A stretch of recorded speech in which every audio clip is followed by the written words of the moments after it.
America को भी ये पता है कि गुरु पतवंत सिंह पन्नू भले ही अमेरिकी नागरिक हो, लेकिन भारत उसे भगोड़ा खालिस्तानी आतंकवादी मानता है। यही नहीं, वो ये भी जानता है कि पन्नू भारत विरोधी बयान और गतिविधियों में लिप्त रहता है। हाल ही में आतंकवादी पन्नू ने एयर इंडिया की फ्लाइट में धमाका करने की धमकी भी दी थी। भारत चाहता है कि अमेरिका खालिस्तानी विचारधारा को लेकर उसकी चिंताओं को समझे। विदेशी जमीन से खालिस्तानी विचारधारा को बढ़ावा देने वाले लोगों को लेकर भारत ने वैश्विक मंचों से सवाल उठाने शुरू किए हैं और यही वजह है कि खालिस्तानी समर्थक हाल फिलहाल के वर्षों में ज्यादा आक्रामक नजर आए हैं। गुरु पतवंत सिंह पन्नू का संगठन सिख फॉर जस्टिस भी खालिस्तानी अलगाववाद को बढ़ावा देकर भारत के टुकड़े टुकड़े करने का ख्वाब देखता है और यही वजह है कि भारत उसे भारत लाकर उस पर दर्ज किए गए आपराधिक मामले चलाना चाहता है। अमेरिका की नागरिकता उसे बचा रही है। भारत और अमेरिका के बीच प्रत्यर्पण संधि नहीं है। हालांकि इसके बावजूद भारत ने समय समय पर खालिस्तानी आतंकी गुरु पतवंत सिंह पन्नू को भारत को सौंपने का मुद्दा उठाया है, लेकिन अमेरिका ने इसको हमेशा नजरअंदाज किया है। आतंक को लेकर अमेरिका समेत पश्चिमी देशों का दोहरा मापदंड है।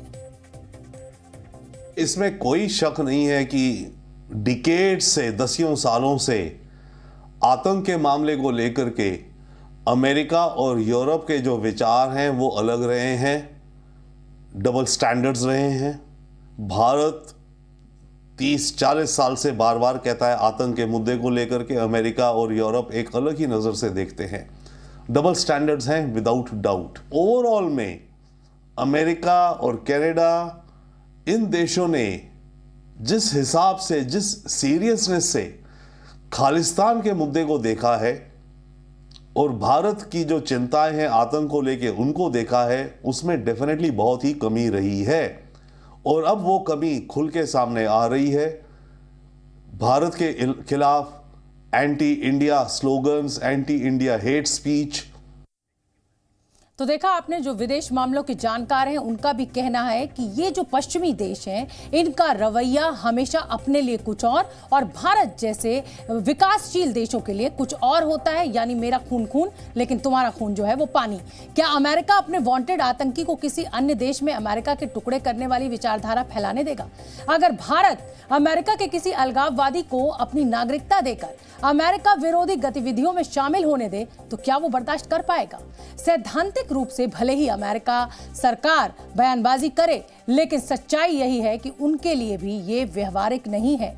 अमेरिका तो उन देशों में से है जो दूसरे देशों में जाकर आतंकवादियों को खत्म करता है। अब मैं आपको उदाहरण दूंगी, एक एक उदाहरण दूंगी और ये बताऊंगी कि अमेरिका के खिलाफ जब कोई भी आतंक की घटना होती है तो अमेरिका कैसे रिएक्ट करता है और कैसे आतंकवादियों का खात्मा करता है। अमेरिका ने तो, आपको याद ही होगा, लादेन को पाकिस्तान में मारा था, जवाहिरी को अफगानिस्तान में उसका काम तमाम किया था, बगदादी को सीरिया में ढेर किया था और ईरान रेवोल्यूशनरी गार्ड के मेजर जनरल कासिम सुलेमानी को इराक में मार गिराया था। तो दूसरे देशों में तो यूएस की दादागिरी है, लेकिन अगर भारत किसी व्यक्ति को आतंकवादी कहता है और डोजियर सौंपता है तो उसको अमेरिका जैसे देश अपने देश की नागरिकता देते हैं और दोहरा रवैया अगर भारत की तरफ से कोई शिकायत दर्ज कराई जाती है।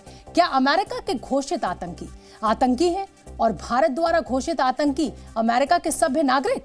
अमेरिका तो उन देशों में से है जो झूठे आरोप लगाकर इराक को बर्बाद कर चुका है और ये पूरी दुनिया ने देखा है। जैविक हथियार होने के आरोप लगाकर उसने न सिर्फ इराक में भीषण कत्लेआम किया बल्कि उसके पूर्व राष्ट्रपति सद्दाम हुसैन को फांसी दे दी थी। सिर्फ यही नहीं, अमेरिका दादागिरी के इस स्तर पर रहा है कि उसने अपनी खुफिया एजेंसी की मदद के लिए कई लैटिन अमेरिकी देशों की वामपंथी सरकारों का तख्ता पलट तक कर दिया है। वर्ष 1973 में अमेरिका ने CIA की मदद से लैटिन अमेरिकी देश चिली में सैल्वाडोर एलेंदे की चुनी हुई सरकार का तख्ता पलट कर दिया था।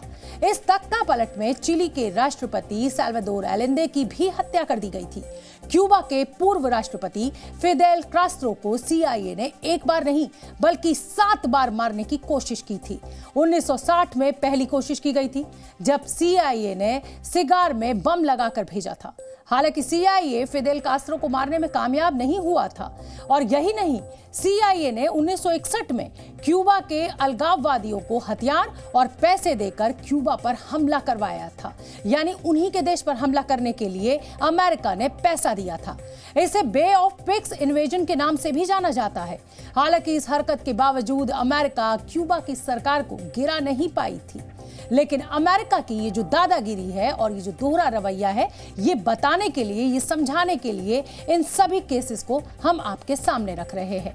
CIA के एक पूर्व अधिकारी रॉबर्ट क्राउली के बयानों की अगर बात करें तो उन बयानों पर आधारित एक किताब है कन्फेशंस ऑफ रॉबर्ट क्राउली में दावा किया गया है कि भारत के परमाणु वैज्ञानिक होमी जहांगीर भाभा के प्लेन में अमेरिका ने धमाका करवाया था। यही नहीं, इस किताब में यह भी दावा किया गया है कि भारत के पूर्व प्रधानमंत्री लाल बहादुर शास्त्री की ताशकंद में संदेहास्पद परिस्थितियों में हुई मौत के पीछे भी अमेरिका का हाथ था। अमेरिकी सेना या खुफिया एजेंसी जब किसी आतंकी को ढेर कर देती हैं तो उसके राष्ट्रपति दुनिया के सामने आकर अपना गुणगान करते हैं।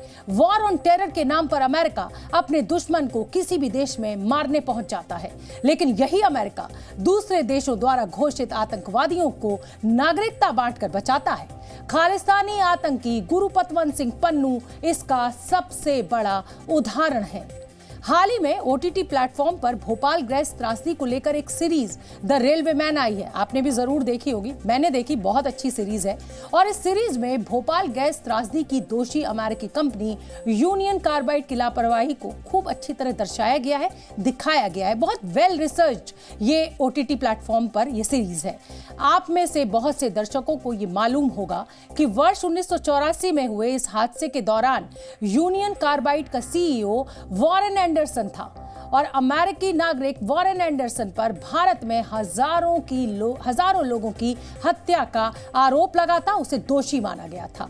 वॉरेन एंडरसन पर भारतीय कानून के मुताबिक केस दर्ज किया गया, बाद में उसकी गिरफ्तारी भी हुई। लेकिन इन सब के बावजूद अमेरिका ने तत्कालीन भारत सरकार पर दबाव बनाया, जिसके बाद वो वॉरेन एंडरसन को वापस अमेरिका ले गया। करीब 15,000 भारतीयों के हत्यारे वॉरेन एंडरसन को अमेरिका ने कभी भारत नहीं भेजा, जबकि भारत ने कई बार अमेरिकी सरकार से वॉरेन एंडरसन को ट्रायल के लिए भारत भेजने की अपील की थी।